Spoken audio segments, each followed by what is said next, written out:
One of the things that's on our radar is the report submitted by the Select Parliamentary Committee on the insurance bill. Their recommendations have been that as the country increases the foreign limit in insurance companies to 49, ideally it should mean more capital coming in from the foreign partner.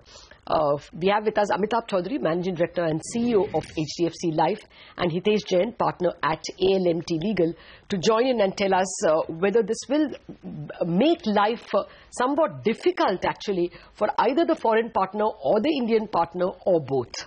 Gentlemen, welcome. Amitabh, it's well known that several of the foreign entities had either given loans to the domestic partner to invest their portion of the equity, to bring in their portion of the equity. Some of them had also agreed that when the 49% limit would come in, they would be able to buy the shares of the domestic partner. And we also know that a lot of domestic companies had nothing to do with insurance and therefore want to get out. So do you think this additional capital requirement clause, if is indeed law, is actually going to make life difficult for both partners? I think, you asked a very relevant question. One is that, yes, there are a number of agreements where the foreign partner has the right to take it to 49%. In many cases, they actually run the joint venture. The Indian partner is more like a sleeping partner. Now, with this increase in FDI or composite FDI to 49%, they will obviously be able to increase their equity stake.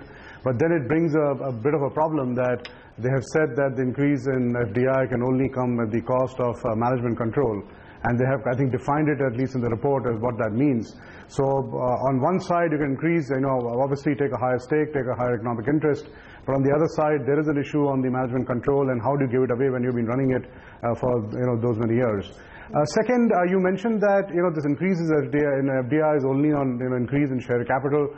I think that is the Select Committee has stated that ideally they would like to see something like this. They would ideally like the increase in capital, or the capital to come in the form of money coming into the company, insurance company itself. But I think they have left the door open for sale of existing stakes also. At least that's the way I read it. I think that's what Sri Chandan Mitra also said in an interview which I saw yesterday night. So I think that door is open, but you're absolutely right that on one side I'm allowed to increase the stake to 49%. On the other side, the management control issue needs to be sorted out. Now, if the company is going public very soon, then anyway some of these agreements will fall away. But if the company cannot go public or does not intend to go public, then this Indian management control issue does need to be sorted out between the two partners, and it creates a problem. It does create a problem. All right, let's get Hitesh Jain into this conversation as well. So ideally, as he said, an increased investment would have to be done via fresh capital. But what would your assessment be on how much of a deterrent this could be for the foreign player? Well, according to me, it will not be really a deterrent, because already most of them I have already invested in the JV. They have already come up to 26%. So it is like either you will use the capital to buy the existing stake from the Indian entities, or you are going to do the fresh infusion of the capital. So for them, I don't think that will be a major concern. The concern, as Amitabh rightly puts, is going to be that after investing 49%, whether they are going to get the managerial control over, or whether at least they will be allowed to participate in the top management. Also, what we have to look at this is also from the FIPB approval perspective. So how is FIPB going to give an approval? Are there going to be conditions that are going to be listed? So one will have to look at the finer prints in the eventual act that will be passed, the FIPB approval, the fact of the managerial control. So all these factors in totality will have an impact, and not just per se incremental issue of equity shares for increasing the capital base of the company. So Amitabh, how will this pan out? Does this entire thing become a non-starter with foreigners refusing to bite because they're actually going to lose even existing control? Well, Lata, I think there are enough players where the foreign partners will immediately increase the stake. We are also one example where I'm sure our foreign partner Standard Life would like to increase the stake, and for them the fact that maybe so-called management control might go away or the so-called powers might reduce, I don't think it will be such a big issue. So there is a set of players, I would believe somewhere between 7 to 8, where this would not be an issue. There will be another set of players, I would say the balance where this could be potentially an issue, and I think they will work it out over a period of time. So the foreign capital, I know, will come in, and some of it will come in pretty quickly, but also a pretty large portion of the capital might take some time to come in, because as even Hitesh pointed out, some of these rules need to be understood. The Select Committee report does not mention FIBB anywhere, so I don't know whether that rule will remain or not. So I don't think it is a deterrent, but yes, for some it is a big issue to surmount, because I'm right now running the management of the company. I appoint everyone. I take care of everything which needs to be done with the company, and suddenly now I'm told that if I increase the equity stake, everything will go away. So I might as well stick to 26% and find some other ways and means of sharing the economic interest rather than necessarily through a increase in equity capital. So we have to see how some of the foreign players who are actually running the companies manage this issue going forward. So if you had to put a number to it, Hitesh, how much of fresh capital can be expected into the country, say in the next couple of years? Well, I think although we should look into the next 5 years close to $8 to $9 billion of capital. That is what is envisaged in the next 5 years. But it will all depend upon the final print in the bill. But I think the way if one looks at the number and the way things are turning out, one could positively see this amount of capital flowing into the country, because if you know the market, the penetration is low. There is a lot of it can really expand if there is a requirement of capital base, and to expand the capital base to invest, and other opportunities are there. So you can really look at good capital coming in the next 5 years. Okay.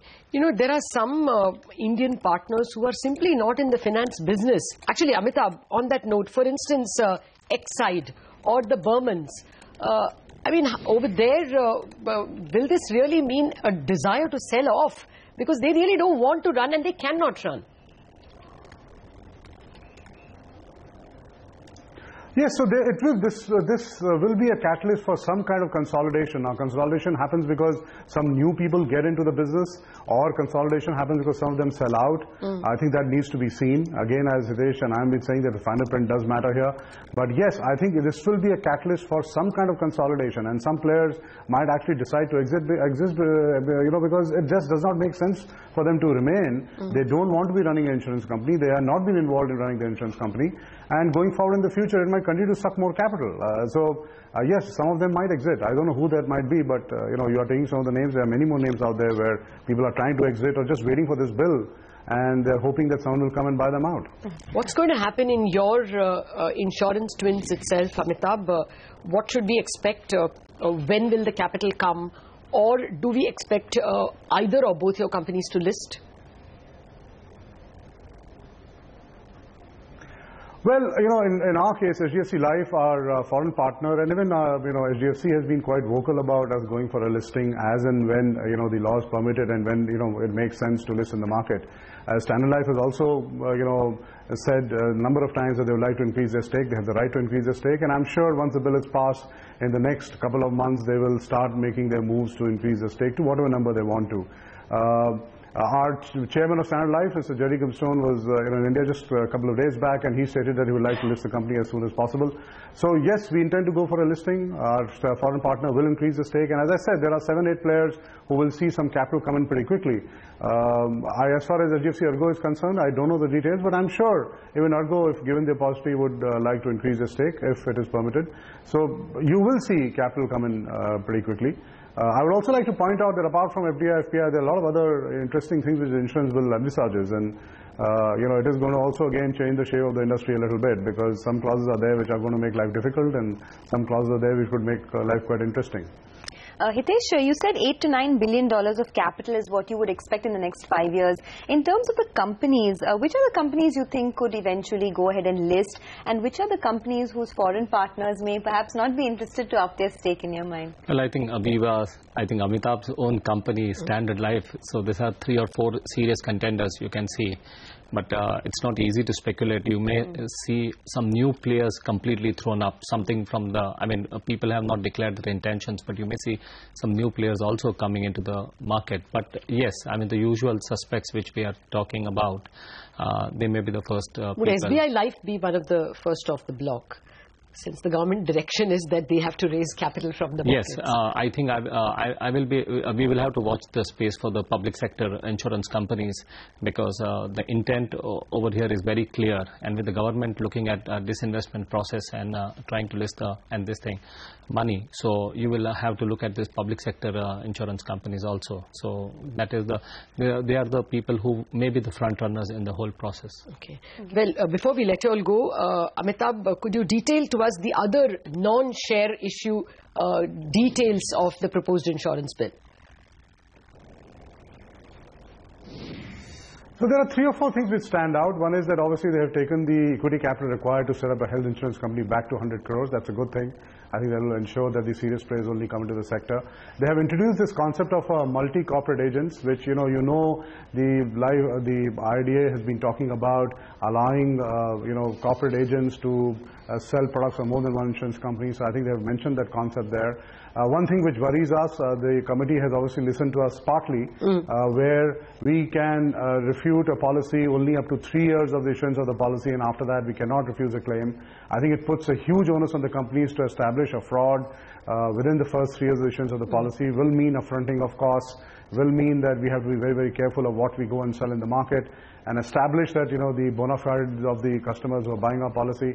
So I think that fraud, the whole thing about within what time period the claim has to be honored, and beyond which no reason can be given for dishonoring a claim, is a burden which the insurance company needs to carry. They have also put some onus on the agents who represent the insurance companies, and insurance companies are liable for that. Thankfully they've reduced the fines, but the fines are still very large. So, and if I read the whole report, it appears that the committee has heard everyone and pushed IRDA and the government to take a bit of a middle path. They said, you can't lean too much towards the customers, it hurts the sector.